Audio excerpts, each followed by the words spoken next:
ഇത് വ്യക്തികൾ തമ്മിലുള്ള മത്സരമല്ല. അങ്ങനെ ഒരു വ്യക്തിപരമായ ശത്രുത ഞാൻ ഒരാളോടും വെച്ച് പുലർത്തിയിട്ടില്ല. മറ്റ് രാഷ്ട്രീയ പാർട്ടികളിലോടും വ്യക്തിപരമായ ശത്രുത വെച്ച് പുലർത്താൻ ആഗ്രഹിക്കുന്നില്ല. ഇത് ആശയപരമായ സംവാദം. അപ്പോൾ ഇനി എതിർ സ്ഥാനാർത്ഥി എന്ത് പറഞ്ഞാലും അതിന് മറുപടി ചോദിച്ച് നിങ്ങൾ വെറുതെ ദയവ് ഇതിൻ്റെ അടുത്ത് വരണ്ട. ഞാൻ അങ്ങനെ കാണുന്നില്ല, അങ്ങനെ കാണാൻ എനിക്ക് താല്പര്യമില്ല. ഇത് രാഷ്ട്രീയമാണ്. അദ്ദേഹം ഉൾപ്പെടെ എല്ലാ രാഷ്ട്രീയ പാർട്ടിയിലും പ്രവർത്തിക്കുന്നവർ അവർ നല്ല നിലയിൽ മുന്നോട്ട് പോകണമെന്ന് ആഗ്രഹിക്കുകയാണ്. സന്തോഷത്തിന് കുറവില്ല, അതാ പ്രതീക്ഷിച്ചാണല്ലോ. ഇതിപ്പോൾ പെട്ടിയില്ല. ഇനിയിപ്പോൾ നമ്മൾ അങ്ങനെ ചെയ്യും ഇങ്ങനെയാണെന്ന് പറഞ്ഞിട്ട് കാര്യമില്ല. പക്ഷെ ഒരു കാര്യം പറയാം, ഞാനീ പോളിംഗ് പ്രതീക്ഷിച്ചാണ്. പോളിംഗ് ഇനിയും കൂടണമായിരുന്നു എന്നുള്ള അഭിപ്രായമാണ്. ഇവിടെ 5 കൊല്ലം MLA ഒരു മനുഷ്യൻ എന്നുള്ളതിൽ എനിക്കുള്ള ആഗ്രഹം. കുറച്ചുകൂടി പോളിംഗ് കൂടണമായിരുന്നു.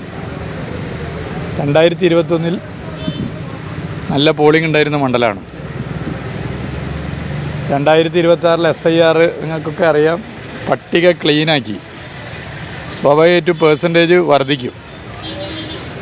അപ്പോൾ ആ ഒരു വർധനവ് ഇതിൽ കാണാനുണ്ട്. കുറച്ചുകൂടി 1-2% കൂടി പോളിംഗ് കൂടണമായിരുന്നു എന്നുള്ളൊരു ചിന്താഗതിയാണ്.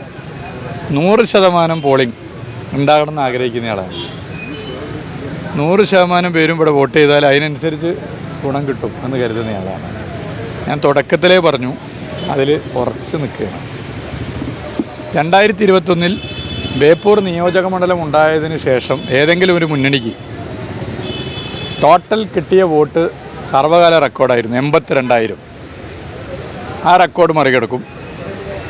82,000 എന്ന റെക്കോർഡ് മറികടന്ന് മികച്ച വിജയം LDFന് ബേപ്പൂരിലുണ്ടാകും. അല്ല, അതിലേക്ക് ഞാൻ കിടക്കുന്നില്ല. അതിൽ നിങ്ങൾ ചിലർ എഴുതിയ കണ്ടു 82,000 ഭൂരിപക്ഷത്തിന് വിജയിക്കും. ഇതെന്ത് വിവരക്കേടാ പറയുന്നതെന്നൊക്കെ. അപ്പോൾ സ്റ്റഡി ചെയ്ത് പറയണം. ഞാൻ പറഞ്ഞത് 82,000 എന്ന വോട്ടിനെ, സർവകാല റെക്കോർഡ് വോട്ടിനെ മറികടക്കും എന്നുള്ളതാണ്. അപ്പോൾ പലരും അങ്ങനെ പറഞ്ഞത് എന്ത് വിവരക്കേടാണെന്നൊക്കെ പറഞ്ഞു. വിവരക്കേട് ഞാൻ പറഞ്ഞിട്ടില്ല. ഞാൻ പറഞ്ഞത് ആദ്യം മുതൽ അവസാനം വരെ ഡോക്യുമെൻറ്റഡ് ആണ്. 82,000+ വോട്ട് നേടി സ്റ്റേറ്റിൽ LDF മികച്ച വിജയമുണ്ടാകും. LDFന് മികച്ച വിജയം.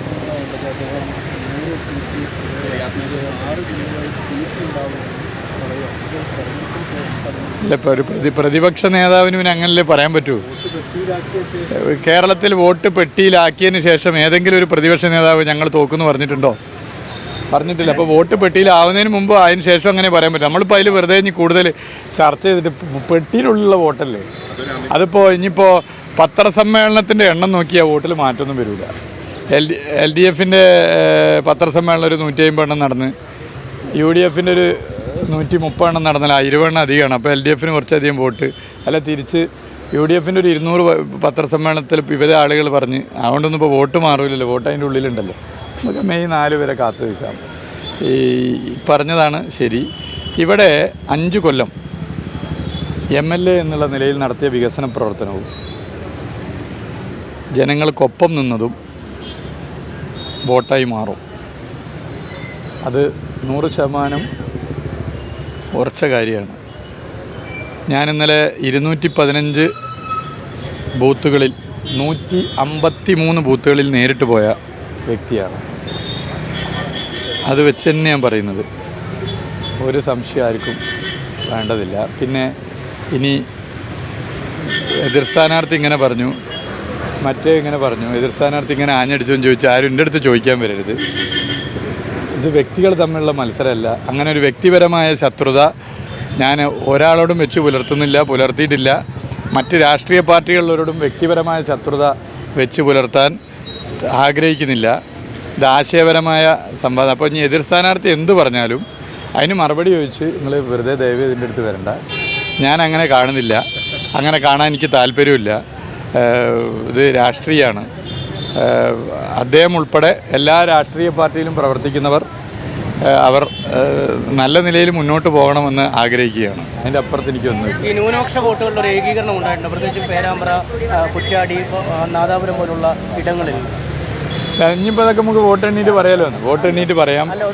നേറ്റിവിറ്റി കാർഡ്, അതുപോലെ പൗരത്വ രജിസ്റ്റർ നടപ്പിലാക്കില്ല എന്ന് പറഞ്ഞ് ഇന്ത്യയിൽ ആദ്യമായി ഒരു സ്റ്റേറ്റ് ഗവൺമെൻറ് വിജ്ഞാപനം ഇറക്കിയത് ഒക്കെ പൊതുവെ മതനിരപേക്ഷ വോട്ടർമാരിൽ ഇടതുപക്ഷ ഗവൺമെൻറ്റിന് അനുകൂലമാണ് എന്നാണ് പൊതുവെ കരുതാൻ സാധിക്കുന്നു.